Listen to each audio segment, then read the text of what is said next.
Good morning, boys and girls. It's Miss Raynor here with another story for the day. The story for today is titled A Fishy Story. It's one of the Rainbow Fish collection stories, and it's based on best-selling books by Marcus Pfister. A Fishy Story. Do you guys see that little fish there? This story is going to be about him. He's a puffer fish, and that's the type of fish that we're going to be talking about today. A puffer fish. That means he puffs up and he gets really big when he's afraid. He'll be really small, and then he'll puff up he'll expand to become really big. Okay. A fishy story. A fishy story.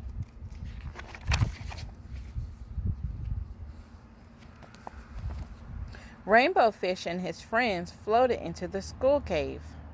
"Attention, little fish," said Miss Cuddle. "This morning, a new friend will join us. Her name is Angel, and her family has just moved here from the western waters." Puffer waved his fin wildly. "I've been all over the western waters." "Really?" said Miss Cuddle. "I'd love to hear about it. Will you share your story with us?"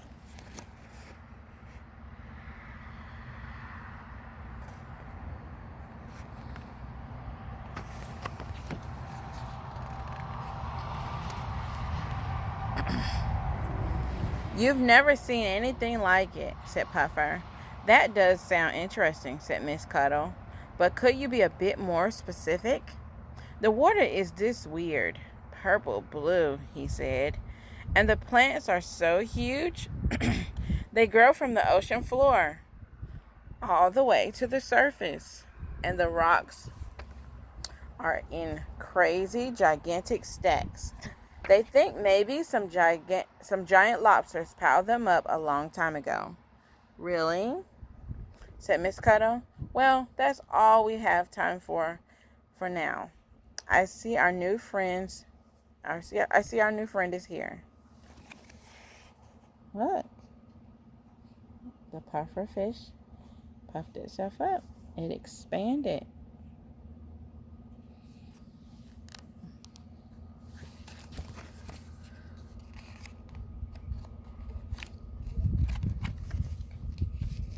Miss Cuddle asked Angel to tell the class about herself and the western waters. "Well, the water is a dreamy green and is absolutely crystal clear, so you can see for miles and miles." "I thought the water was purple blue," said Rainbow Fish. Angel shook her head no. The whole class turned to Puffer. "I meant at sunset," he cried. "The water goes all purple." Miss Cuddle put her tentacle around Puffer. "I love a good story," she said. "And I can see you do too. Thank you for the tall tale, Puffer." When someone says thank you for the tall tale, that probably means that they think that you're telling a story or you're not telling the truth. So they don't think that Puffer is telling the truth because she's changing her story. She's told them that the water was dark purple and blue. Then she said it was crystal clear. So she's being inconsistent with her story. Her story's not lining up. It's not saying the same things. After lunch, all of the fish went to play near the sunken ship. "Come on," Rainbow Fish invited Angel. "We'll show you around." "Hey, Puffer," said Tug. "Tell Angel how the ship sunk." Everyone loved the story Puffer had told them of how the ship had come to rest outside the school cave. They all circled around him, chanting, "Tell, tell." So he's good at telling stories. Pufferfish is good at making up stories.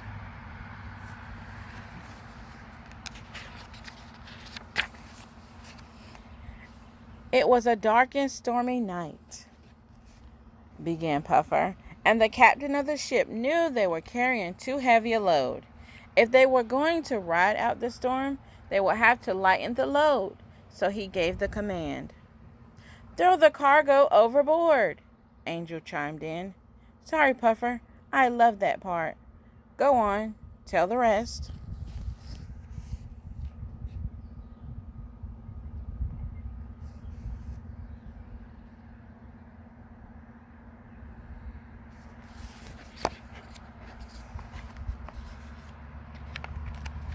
How did you know that? Asked Rainbow Fish. It's a famous story, said Angel, about a sunken ship in the Butterfly Reef. We lived there when I was little. But, Puffer, said Tug, you said that it happened here. Maybe it's the same ship, suggested Pearl. Yeah, right, said Spike. Maybe it drifted here, added Rusty. Worried that his friends might start fighting, the prevailing currents go the other way, said Dinah. A ship in the Butterfly Reef could never drift here. Not in a million years. Puffer, what's the story? Asked Rainbow Fish. The real story. While everyone waited for an explanation, Miss Cuddle rang the bell. Puffer was first into the cave.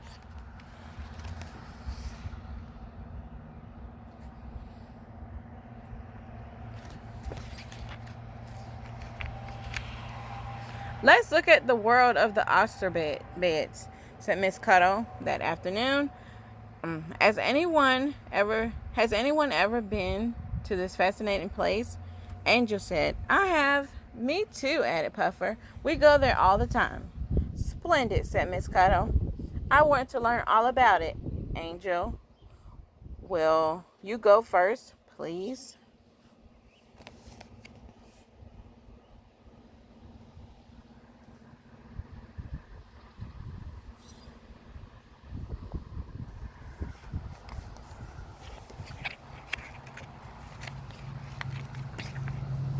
They're quite beautiful, said Angel. There are oysters as far as the eye can see. And if even the teeniest, tiniest little grain of sand gets inside an oyster, it makes a pearl. The only problem is, it's terribly difficult to find a pearl. I looked and looked and never found a single one.